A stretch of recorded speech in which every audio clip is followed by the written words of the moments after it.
سمجھتا ہوں کہ دونوں کے لیے انتہائی ناگزیر ہے کہ جلد سے جلد معاہدہ کریں.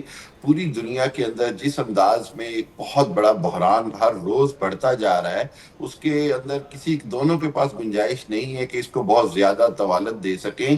1 ارب بیرل سے زیادہ کے جو ریزروز ہیں پوری دنیا کے اسٹریٹجک ریزروز، وہ بھی دنیا کے مختلف ممالک ابھی تک استعمال کر چکے ہیں. دوسری جانب آپ دیکھیے کہ امریکہ کے اندر جو ہے وہ ریسیشن جو ہے وہ ناک آن دا ڈور پہ ہے. پیٹرول کی پرائسز، اکنامیکل کرائسس، اس کے بعد وہ مڈ ٹرم الیکشن، اسی طرح پوری باقی دنیا کی جو اکنامیکل صورتحال ہے وہ بھی بڑی خطرناک ہے.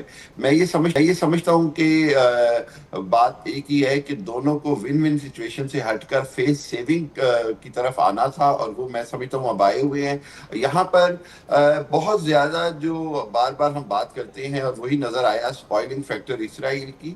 تو آپ نے دیکھا کہ اگر وہ 2 دن پہلے جس انداز میں پریزیڈنٹ ٹرمپ نے ان کو ایک طرح سے جھاڑ پلائی اور جو کچھ نیتن یاہو کو سنایا، وہ حقیقت پر مبنی ہے کہ وہ ان کو امریکہ کو اور خود ٹرمپ کو اندازہ ہے کہ اس پوری جنگ کی دلدل میں گھسیٹنے والا جو ہے وہ نیتن یاہو اور اسرائیل ہے. اور بدقسمتی سے تمام کوششوں کے باوجود میں سمجھتا ہوں کہ اسرائیل نے جس انداز میں لبنان پہ جاری رکھی ہوئی تھی، ابھی چند گھنٹے پہلے ایک ایگریمنٹ فائنل ہوا ہے سیز فائر کا اسرائیل کے اور لبنان کے درمیان، اور اگر وہ نہ ہو تو بڑی مشکل کی صورتحال ہے ایگریمنٹ کے حوالے سے. میں سمجھتا ہوں کہ یہ پریزیڈنٹ ٹرمپ کا دباؤ ہے جس کے تحت نیتن یاہو مجبور ہوتے نظر آ رہے ہیں. لیکن اگین میں بات کرتا ہوں، ان سے کچھ بھی بعید نہیں ہے. اسرائیل سپوائلر ہے، اسرائیل بالکل یہ سپوائلر ہے، اور ہم دیکھ رہے ہیں کہ اسی کا کردار وہ مسلسل ادا کر رہا ہے. ایران کے اوپر حملوں کی صورت میں پھر ایران ریٹیلیٹ کرتا ہے. لیکن ایک چیز جو امریکہ کی طرف سے ہونا باقی ہے، تلخی ہو گئی، گالم گلوچ ہو گئی، اور اس کو رپورٹ بھی کر دیا گیا. جنگ ہسائی بھی یقینی طور پہ نیتن یاہو کی اسرائیل کی ہو رہی ہے. لیکن جب تک اسلحے کی امداد یا اس کی ترسیل بند نہیں کی جائے گی امریکہ کی طرف سے، ہم یہ کیسے توقع کر سکتے ہیں کہ امریکہ جو کہہ رہا ہے وہ کرنا بھی چاہتا ہے یا کر بھی رہا ہے؟ دیکھیں بالکل جنید، میں نہیں سمجھتا کہ امریکہ جو ہے وہ کبھی بھی اسرائیل کی پشت پناہی ختم کرے گا. ایون یہ جو جھگڑا ہے یا جو تلخ کلامی ہے، یہ بھی بڑی عارضی ہے. امریکہ اسرائیل ریلیشن کے حوالے سے ہمیں یا دنیا کو کوئی خوش فہمی نہیں ہے. آج اسرائیل پوری دنیا میں تنہا ہونے کے باوجود اتنا سٹرونگ کیوں ہے؟ اس کی وجہ یہ کہ امریکہ اس کے پیچھے کھڑا ہے، امریکہ اس کی پشت پناہی کر رہا ہے. اور امریکہ کی پشت پناہی کیوں ہے؟ کیونکہ اسرائیل کی جو یہودی لابی ہے، زائنسٹ لابی ہے، وہ امریکن کانگریس اور سینٹ میں اور بزنس کے اوپر، جو امریکن بزنس ہے اس پہ اس کا بہت کنٹرول ہے. اس کے نتیجے میں وہ پالیسی میکنگ میں بڑے اثر انداز ہوتے ہیں، اور صدر ٹرمپ چاہتے ہوئے بھی ایک حد سے زیادہ اسرائیل کے خلاف نہیں ہو سکتے یا اسرائیل کے پشت پناہی سے پیچھے نہیں ہٹیں گے.